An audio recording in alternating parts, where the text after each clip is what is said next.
Hi everyone, my name is Heather and I'm the person behind Happy Puppy Truffles. Today I wanted to show you guys another fun way to do a display origami for the holiday season using some of the traditional origami that we've done earlier in the year.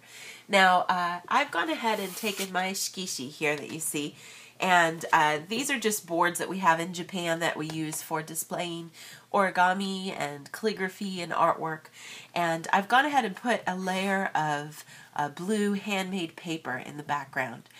What we're going to do this today is a display with a couple of doves, a really beautiful kind of image for Christmas, I think, and I thought it would look cool to just have a couple of them here, and you certainly could play around with stuff. I know sometimes they have like a twig of a branch in their mouth, for example, or you could have like them sharing a heart or something if you wanted to. But I just picked a couple of colors that are really pale off-white that I had from my Tante paper, and tried to kind of find a couple of sheets that weren't exactly the same. You certainly could use white if you prefer. It's just kind of a point of preference. But it's just going to be the two of these guys here on the board. Real simple, kind of pretty design. Certainly this is a time when you could really use some really pretty paper. There's some really pretty like wedding wrapping paper that has really gorgeous layers of white on white that you could find that would be beautiful. Doilies work great for making doves. They make beautiful, beautiful origami pieces of paper, and the lace patterns would look so pretty on this. I just don't happen to have a whole lot of access to doilies in Japan. I don't know why.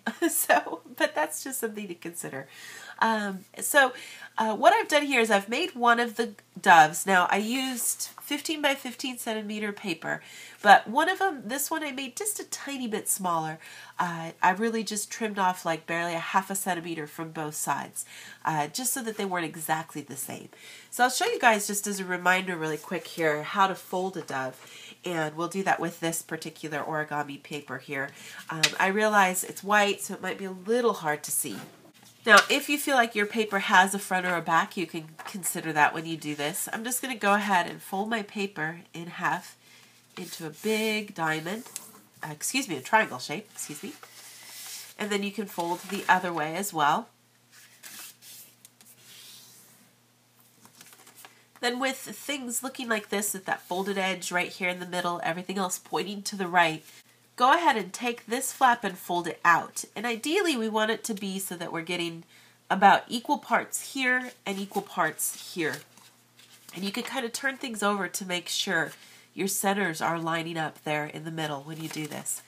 So just find a good spot and then just confirm that it's straight in the back before putting your final crease on everything. Flip it back over again.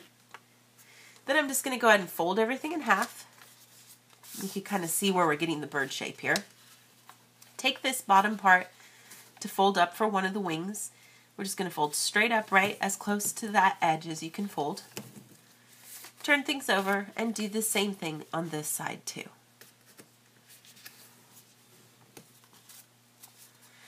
Now I want to go ahead and add a little reverse crease here to make my beak of my bird. So if you kind of open things up for a second and put a little pressure there, there's an edge that we can go to. Don't go any farther than that, of course, but just hold on to this as you kind of reverse it. And then you can kind of see, which angle you prefer, how much of a beak you'd like. If you want it really subtle, you can have it down, kind of almost like its head is down, or you can have it sticking out more. I'm going to have it sticking out just a little bit. Put a good crease on there. And then to kind of finish out the tail down here at the bottom, we're going to do a similar kind of fold. Open things up and get back here as close as you can to this point where everything matches. Pinch kind of right there where the wings meet and kind of stop the crease from going farther back. Put a little pressure on that point so that you can reverse all of this inside. Don't make any creases yet. What we want to do is to try to go ahead and line it up with the edge of this wing that we folded up. Now this is certainly a point where you can have fun with this. This is not like a rule that you have to fold it a certain way. You could bring this down more if you wanted to. It's really just up to you guys. I'm showing you the traditional way, but there's certainly nothing stopping you from bringing it further down, creating a whole different angle. But if you bring it down like this, you can either leave it pointed like this, or you can kind of round things off by just folding a little bit of this inside, tucking it in, so that we get a little bit more of a rounded tail feather.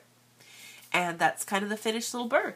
And like I said, it's just a tad bit bigger than the other one that I made. But you can see even just with a half a centimeter trim, you really get a huge, quite a significant difference in size. If you line them up on top of each other, they do make a difference. So I just want to kind of play with these guys and have them kind of kissing in the middle here if I can. And you can, if you find that the way that this particular origami pops up is bothersome, you can just put a little bit of glue on the inside here so that you can kind of get everything sandwiched down. I kind of personally like the way that the wing pops out. I think that adds nice little depth to everything, but I'm going to go ahead and connect this back wing to everything. It's certainly a point of preference to you guys. If you don't like that popping out, you can glue it down. I'm going to just go ahead, keep things a little bit more snug for the body and for this back wing so that things don't pop out, so that I can keep everything kind of secure. And then I can kind of have these two just at a slightly different angle. Can find any spot that looks good to you guys. And then I'll just put a bunch of glue on the back.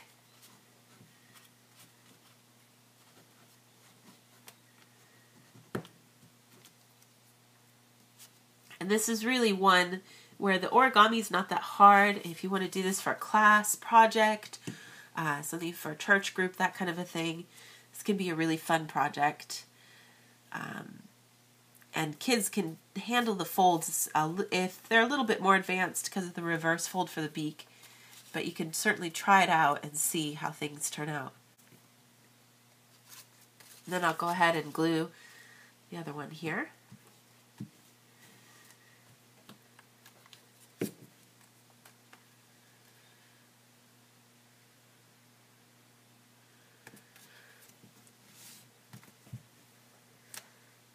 And that should give you a couple of pretty little doves there.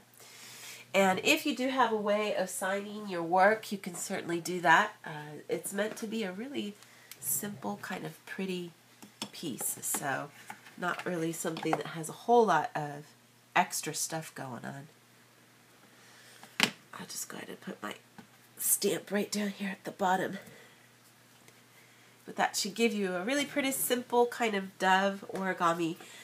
I think it's, obviously a very common image for Christmas time, but would work really great for any time when you're trying to promote peace and love, of course. These are great images for that. So I hope you can enjoy this kind of simple but fun display of some dove origami.